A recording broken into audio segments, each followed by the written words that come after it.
This is Cameron Guthrie. I'm speaking for the Guthrie family. Whoever is out there holding our mother, we want to hear from you. We haven't heard anything directly. We need you to reach out, and we need a way to communicate with you so we can move forward. But first, we have to know that you have our mom. We want to talk to you, and we are waiting for contact. The son of Nancy Guthrie, the 84-year-old mother who was abducted from her home in the foothills, speaking out tonight. Good evening, everybody, and thanks for joining us. I'm Sean Mooney. As you heard, Cameron Guthrie right there addressing those who might be responsible for his mother's disappearance. It comes as the FBI is still working to verify a ransom note in the search for Guthrie. Agents say the note went to 3 news outlets and mentioned an Apple Watch, floodlights, and a deadline at 5 p.m. today. The FBI says if no transfer happened, the note set another demand for next Monday.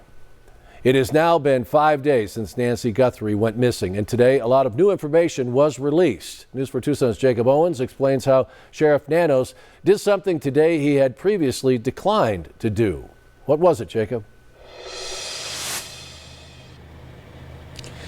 Yeah, Sean, Sheriff Chris Nanos laid out an in-depth timeline today. That was the difference. Previously, he didn't want to narrow it down too much, as he had said at a previous press conference. Today, he did just that, and the mystery surrounding Nancy Guthrie's disappearance began right here in her Catalina Foothills neighborhood just before 10 p.m. last Saturday.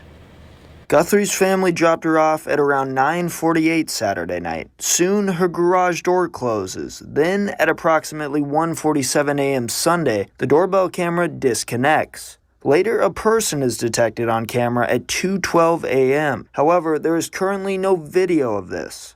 Then, at 2:28, Guthrie's pacemaker app shows disconnection from her phone. Fast forward to midday Sunday, and Sheriff's Department officials arrive at the home. The Sheriff's Department, along with all of our partners at the FBI, have been working around the clock. Nanos says blood tested from the porch has come back as a match to Nancy, while DNA results for other items submitted have not come back. The sheriff says there is no suspect or person of interest as of Thursday morning. Nanos also addressed some reports about cameras at the home. We're not confirming that any cameras were smashed or destroyed around the house. And about possible entry into the home. Someone had mentioned there was forced entry. I have no clue where that comes from. We have been very consistent. We are not discussing that at all. The FBI is now offering $50,000 for information leading to Nancy's return, or information that leads to the arrest and conviction for anyone involved. To anyone that may be involved, do the right thing. This is an 84-year-old grandma.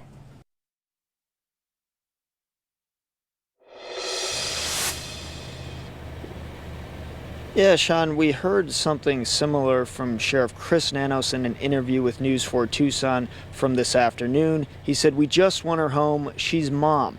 The Sheriff's Department did put out a statement this evening telling people that if you do wish to share messages of support for Nancy and the Guthrie family, please do not do so on the department's non-emergency phone line. Instead, they're encouraging people to take to social media. The reason for this is they want to make sure that non-emergency phone line is available for police business, or Sheriff's Department business, I should say.